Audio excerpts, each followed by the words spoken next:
ያካበሉት። መሰገድ ያለበት በኢየሩሳሌም ነው፣ ቤተ መቅደሱ ያለው እዚህ ነው ስለምትሉ እንጂ አባቶቻችን እና ያዕቆብ እኮ ሳይቀር በተራራ ነበር ሲሰግዱ የነበሩት።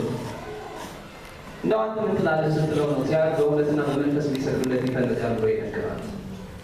አንድ ወገን በጠላትነት የሚፈላለገው ነው። ለምን? የኋለኛው ትውልድ ተረኛው ትውልድ ለተረኛው እውነት የሆነውን ነገር ሳያቀብለው በመቅረቱ እርስ በርሳቸው ሲራገጡ፣ እርስ በርሳቸው ሲገፋፉ፣ እርስ በርሳቸው ሲነቃቅሱ የኋለኛው ትውልድ መሀል ላይ ክፍተት ውስጥ ገባ፣ ግራ ተጋባ።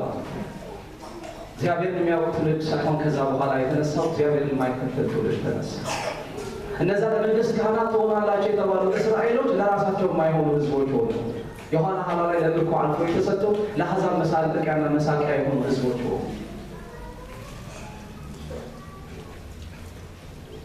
ኢየሱስ በመጣበት ዘመን እንደገና ሊሰበሰቡ ቢሞክሩ ግን አልቀጠለም።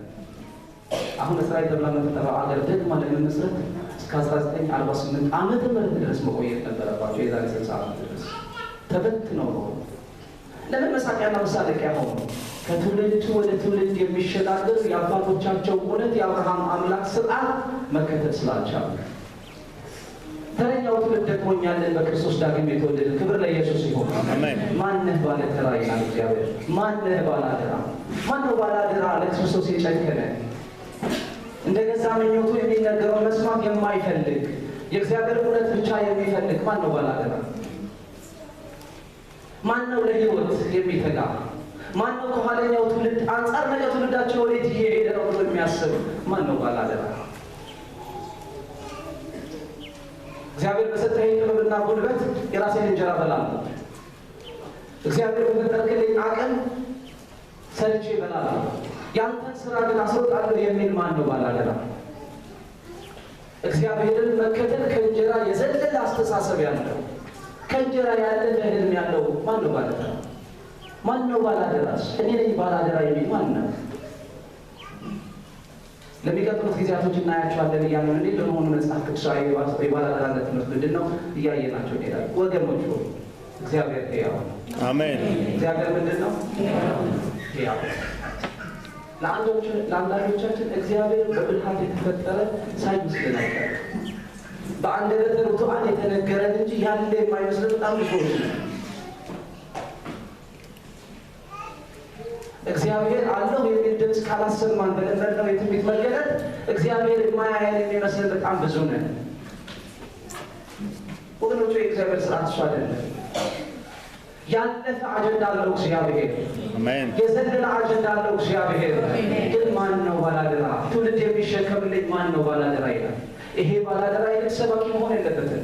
ነጋዴዎች አላችሁ በንግዳችሁ፣ ወጣት ተማሪዎች አላችሁ በትምህርታችሁ ላይ፣ በተሰማራችሁበት ላይ የእግዚአብሔርን እውነት የእግዚአብሔርን መልክ ለማሳየት የሚጨክል ባላደራ ትውልድ እግዚአብሔር ይፈልጋል። ማነህ ባላደራ? ማንሽ ባላደራ? እኔ ያለሁ የሚል ባላደራ ማን ነው? እናንተ አሳፋሪ ነው እንጀራ አጣሁ ብሎ ማልቀስ።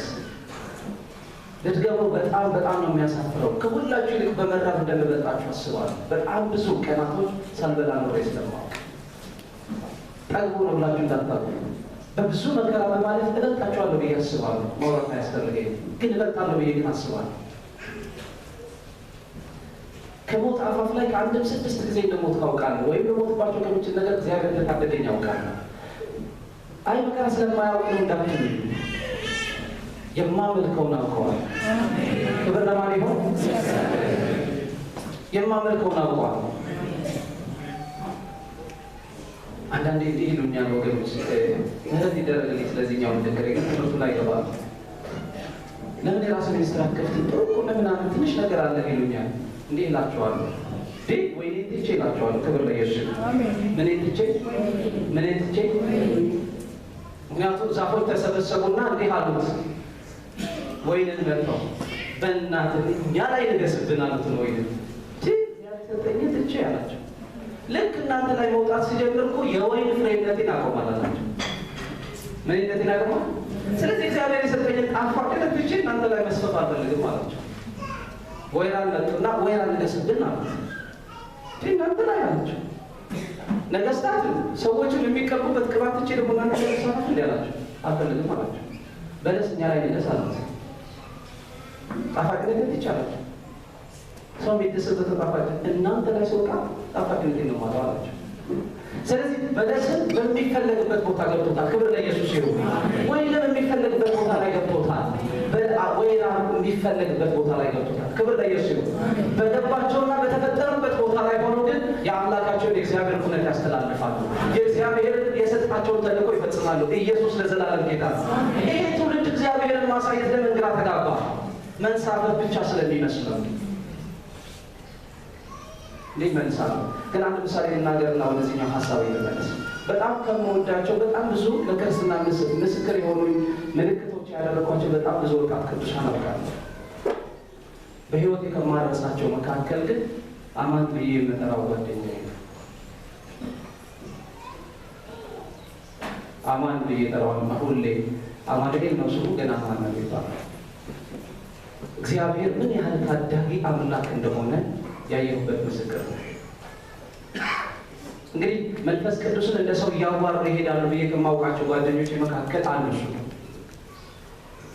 ግን የታሪክ ትምህርት ዘርፍ ዲፓርትመንት ተማሪ ነበር። ስለው የታሪክ ተማሪ ነው። ሌሎች ነበር ኢኮኖሚክስ፣ ፊሎሶፊ ምናምን የሚያጠኑ ልጆች ነበሩ። ይሄ ወዳጅ ግን የታሪክ ተማሪ ነው። ስለዚህ አንዳንድ ጊዜ ወጥተን ከተማ መስከረን እንመለሳለን። ለሊት ሁሉ ከተማ ይተው አዲስ አበባ ቢኖር ታወራ ነበር እና ገጥሞቹ መንገዶች እንዲህ እንላቸዋለን። እኛ ያረገጥንባቸው መንገዶች ደም አይፈሰስባቸው እንላቸዋለን። ክብር ለኢየሱስ ይሁን። አንድ ጊዜ ግን ጠፋብኝ። ከግራጁዌሽን በኋላ ምንድነው የሆነው? 91 መጨረሻ ላይ አንድ ኮርስ ያኔ ግራጁዌት ለማድረግ የመጨረሻው ዓመት አንድ ኮርስ እሷ ተፈተነ። ሳይፈተን የቀረበት ሌላ የራሱ ምክንያት ነበር፣ በስህተት ምናምን። ከዛ በኋላ ግን መፈተን አልቻለም። ስለዚህ በዩኒቨርሲቲ ደግሞ ስትጨርሱ አንድ ትምህርት ከጎደለች ለሚቀጥለው ከአንድ ዓመት በኋላ ኮርሷ ስትወጣ ነው መማር የምችሉት። እዛ ሆኖ እንዳይማር ደግሞ አይችልም፣ ምክንያቱ ጨርሷል። መውጣት ነበረበት። ከወጣ በኋላ ደግሞ ራሱን የሚያስጠጋበት ዘመድ የለዋል። ከክፍለ ሀገር ልጅ ያለ ክርስቶስ ምስክር ነው ብዬ ከምላቸው ጀግኖች መካከል ምናልባት ከዚህ በፊት ምስክር ይወጣላል፣ ግን ሁሌ መሰክረዋለሁ። ቀደም ፓስተር ደርሜም ሲናገር ጌታ አለ ስል ጌታ አለ የሚለው አባባል ከሱ ወስጄው እኔ ሁሌ ናቸው ጌታ አለ ከሱ ነው ወስጄው። ስለዚህ ይሄ ወንድ ምንድን ነው ያደረገው? ጠፋብኝ ወይስ አልተገናኘንም። ድንገት ግን የእግዚአብሔር መንፈስ እንዲህ አለኝ፣ ትንሽ ስለምሰማ እናንተን ያህል ባይሆኑ እየጸለይኩ እያለ አማኑኤል ወደ አንተ እንዲመጣ ከሆነ ነው ጠናግኘው አለ። ኦኬ መውጣት ጀመርኩ። 3 ሰዓት ተኩል ወይ 4 ሰዓት ረፍዷል መሰለኝ። ሲሄድ ከርቀት እንደ ሰካራም ሰው ሆኖ ሲንገዳገድ በጣም ከርቀት። ልክ እሱ ሲያይ ወደ እኔ መምጣት ጀመረ። ተገናኘን። ልብሱ ተጎሳቁሏል። በጣም ንጹህ ልብስ አይደለም የለበሰ፣ ጥሩ አይደለም። ያዝኩት፣ በጣም ከስቶ ነበር። ሲይዘው አንድ ነገር አለ፣ ጌታ እኮ አለ። ክብር ለኢየሱስ ይሁን።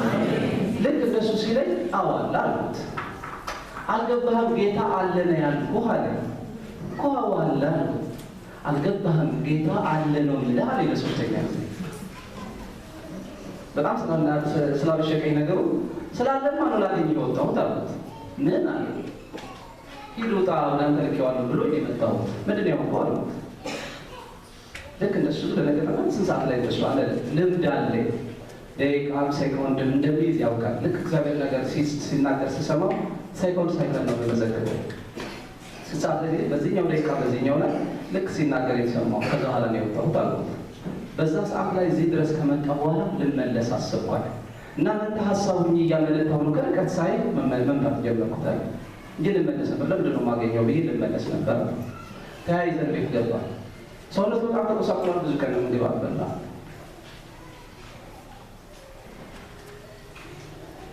ስለዚህ ቤት ከገባ በኋላ ቁጭ ብለን ማውራት ጀመርን። ትንሽ ሰውነት መለስ። አንድ ነገር አለ፣ ጌታ እኮ አለ አለ። መልሶ አማን የምትለው ነገር አሁን እንዳገባ ይገባኝ። ምንድን ነው የምታወራው? ጌታ አለ አልኳል። ቅዳሜ ቀን ስለለጠ እንዲህ አለ፣ ጌታ እንደመጣው ታውቃለህ አለ። አረ ጌታ ነው የመጣው። ጌታ አለ የምልህን ሚስጥር ነገርሃለ። መጨረሻ ሰው የነገር የሚነግራችሁ በጣም አስደንጋጭ ነው፣ ግን ታሪኩ ብነግራችሁ ነው የሚሻለው እና ከታሪኩ ተሰምታላችሁ። ምንድን ነው ያለኝ? ጠፋብኝ። ለምን እንደጠፋብኝ ነገር ራሱ የሚያስጠጋበት አጣ። 1 ዓመት መጠበቅ ነበረበት ግራጁዌት ለማድረግ ወይ ለመመረቅ። አንዱ ኮርስ እስኪወጣ ድረስ ሰው የለውም፣ ዘመድ የለውም። ስለዚህ የነበሩ ዘመዶቹ ጌታን ከማግኘቱ በፊት የሚያውቃቸው በጌታ ያልሆኑ በጣም ታዋቂ ሌቦች ጓደኞቹ ጋር ሄደ። ሌቦች አሉ የሚባሉ የአዲስ አበባ ልጆች ጓደኞች ነበሩ። እሱም ከዛ ነው የወጣው። እነሱ ጋር ሄድኩኛል። ሲሄድ መጠጊያ እንደሌለኛው ነገርኳቸው። ለመመረቅ እንዳልቻልኩኝ በአንድ ኮርስ ምክንያት ነገርኳቸው። ችግር የለም እኛ ጋር ትሆናለህ አሉ። በጣም ስለሚወዱት አብሬያቸው ቆየኋል እና ከሳምንት አብሬያቸው ቆዩ። ከሳምንት በኋላ ግን እነሱ እዛ ሲሰሩ የተለያዩ ወንጀሎች ነው የሚሰሩት። እዛ እርሻ ያለበት ክፍላቸው ውስጥ ነው። ከዛ የሆነ ነገር እየሰሩ ባሉበት ሰዓት ጫት እየቀነጠሱ መስጠት ጀመርኩ ለእነሱ አለ። ይህንን 2 ቀን 3 ቀን አደረግኩታል። ከዛ በኋላ ግን ሳላውቀው ጫት መቃም ጀመርኳል። ልክ የመጀመሪያ ጊዜ ጫት ቅሜ አፌ ውስጥ ሳስገባ በጣም ደነገጠዋል። አንድ ነገር አልኛለሁ ብሎኝ አያውቅም። ሌላ ጊዜ ስለ ኢየሱስ ስመሰክርላቸው ይቀልዱብኝ ይዘራል። የዛን ጊዜ ግን አማኑኤል አለኛል። ከዚህ ጨለማ ነገር ታወጣናለህ ብለን ተስፋ አድርገን የነበረው አንተ ነበር። በቃ አንተ ምንደኛ ሆንክ ብለው ሁሉ ነገር ታሉታል። ያኔ ይባሱት የመውጊያ ያህል አለቀስኳል። ግን አልቻልኩም። በነገታው እየቃምኩ ራሴን አገኘሁት። ከዛው ከተልኳል። የኔ ሁኔታ ግራ ስላጋባቸው ከዚህ በኋላ ስራ ሰራ ገዳም እንግባ ብለው ደብረ ሊባኖስ ገዳም ልንሄድ እነሱ ካሉበት አዲስ አበባ አሜሪካ ግቢ የሚባል ሰፈር አለ። በጣም ብዙ ወንጀል የሚሰራበት። ከዛ ተነስተን ጊዮርጊስ መጣን ገዳም ሊገቡ። ገዳም ሲገቡ ግን በጣም ተስፋ ስለቆረጡ ነው። ለካስ ተስፋቸው ነበር እኮ ለካስ ብርሃናቸው ነበር። ለካስ እግዚአብሔር ከዛ መንደር ነጥቆ ሲያወጣኝ ተስፋ ያደርጉኝ ነበር። የሆነ ነገር ላይ ሲሆን እሱ እንዲህ ከሆነ እግዚአብሔር አለ ማለት ነው ብለን እንከተላለን ብሎ ለካ ተስፋ ያደርጉብኝ ነበር። ስለዚህ አይ እንደሱ ከሆነ ገዳም ልንሄድ ጊዮርጊስ ስንመጣ ሁሉም ወደ ቤተክርስቲያን ተጠግተው መንገዳቸውን ለጊዮርጊስ ሲሰጡ እኔ ግንቦን ያዝኩና ረጅም ሰዓት አለቀስኳል።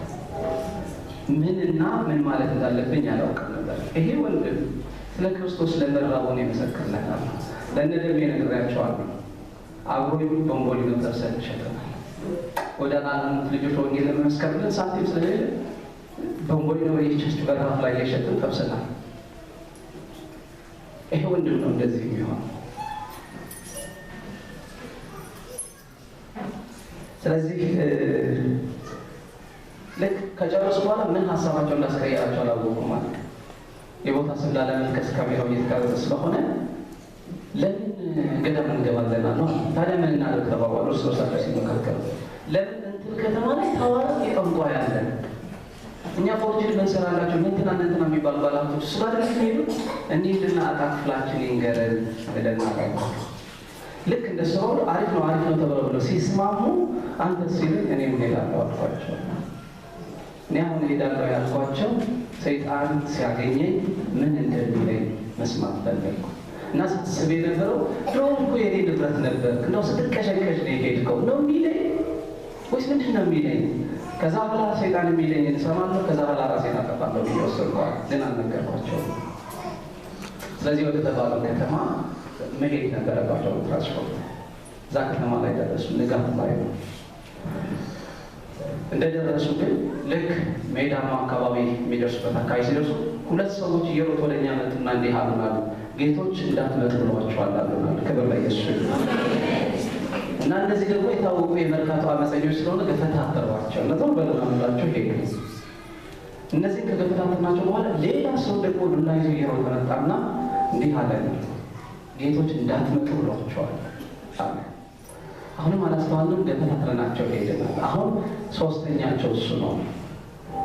ልክ ስንሄድ ግን ግቢው 2 ግቢ አለው። በጣም ብዙ የምናውቃቸው መኪናዎች ሳይቀሩ ባለሀብቶች እዛ አካባቢ ነበሩ እና እነዚህም ያውቋቸዋል። እዛ ቆመዋል። በጣም ብዙ ህዝብ ነበረ። ግቢው 2 ውስጠኛው ይሄ በሳር የተሰራ ጎጆ ቤት አለው። 2 ግቢ ግን አለው። በጣም ብዙ ሰው ነበር። ልክ ስንደርስ ግቢው ጋር ስንደርስ ጓደኞቼ ጫማቸውን አወለቁ። ለምንድን ነው ያወለቁት ሲባል ስለሚያውቁ ልምድም ስላላቸው ነው።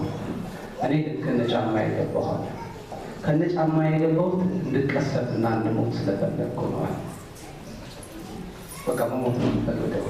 እግዚአብሔር ሳልሞት ከምለው እዚሁ ሞት ይሻለኛል ብዬ ወስኛለሁ። ዝም ብዬ ገባሁ። ልክ እንደገባሁ በጣም ብዙ ህዝብ ነው ያለው።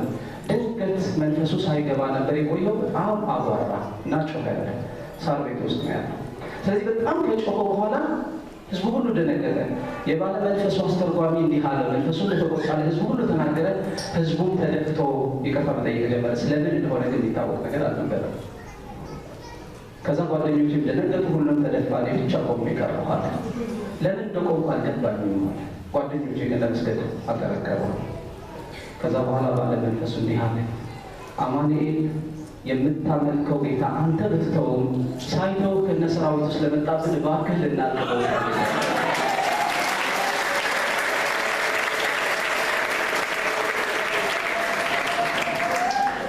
አልሰማሁም ማለት ደገመው። አማኑኤል የምታመልከው ጌታ አንተውህን ከነ ሰራዊቱ መጥቶብናል፣ ልናልቅ ነው፣ እባክህ ውጣልን። ደግሞ ነገረኛ። ክብር ለኢየሱስ ይሁን።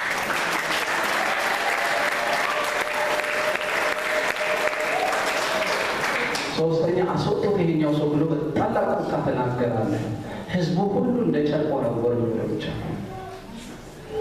መመለሻ ሳንቲም ስላልነበረው እየለመነ እኔ ጋር መጣ።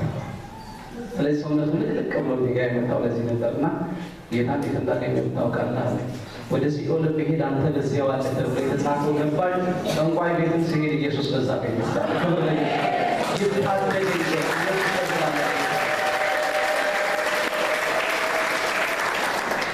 የምናመልከው ጌታ ሄዶ ወደ ሰማይ በወጣ አንተ በዚያ አለ፣ ወደ ሲኦል በወርድ አንተ በዚያ አለ የተባለለት ጌታ አልጥልህም አልተውህም ያለው እንደ ቃል የሆነው ኢየሱስ።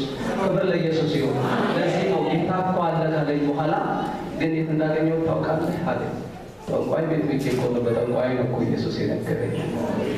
ምክንያቱም ሁሉን የሚያዝ ኢየሱስ፣ ባለስልጣን የሆነ ኢየሱስ፣ የተውት ሲመስለኝ ኢየሱስ ከኔ ጋር ነበር። ክብር ለኢየሱስ ይሁን። ኢየሱስ ለዘላለም ጌታ ነው። የምናመልከው ጌታ